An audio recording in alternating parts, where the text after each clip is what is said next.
जहाँ तक मुझे लगता है यूजीसी जो लाया गया बहुत ही सराहनीय है और स्वागत योग्य है।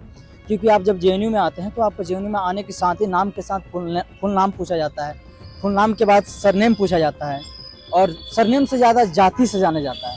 तो आपको ज़रूरत है कि जब यूजीसी को इस पर्सपेक्टिव से, जेएनयू के पर्सपेक्टिव से देखते हैं तो आपको लगेगा कि बहुत ही सराहनीय है।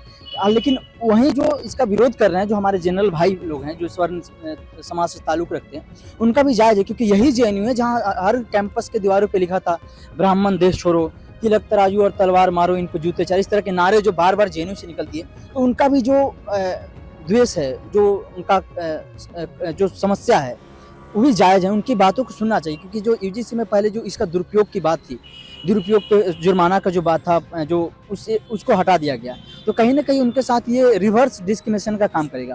तो रही बात घमासान की, तो घमासान होना भी चाहिए। आप किसी को भी बिना किसी एविडेंस के अगर उसके खिलाफ अगर डिसीजन आता है, तो वो अगर मान लीजिए उसके करियर की बात है, उसको डिग्री रोक दी जाती है, तो क्यों नहीं घमासान होगा। ये जो नया कानून लाया गया है, इसमें सिंपल यही बोला जा रहा है कि अगर किसी भी बच्चे को कास्ट के बेसिस पे डिस्क्रिमिनेट किया जा रहा है तो वो उसका कंप्लेन करे, इंस्टीट्यूट को उस पर एक्शन लेना होगा। सिंपल सी रूल है।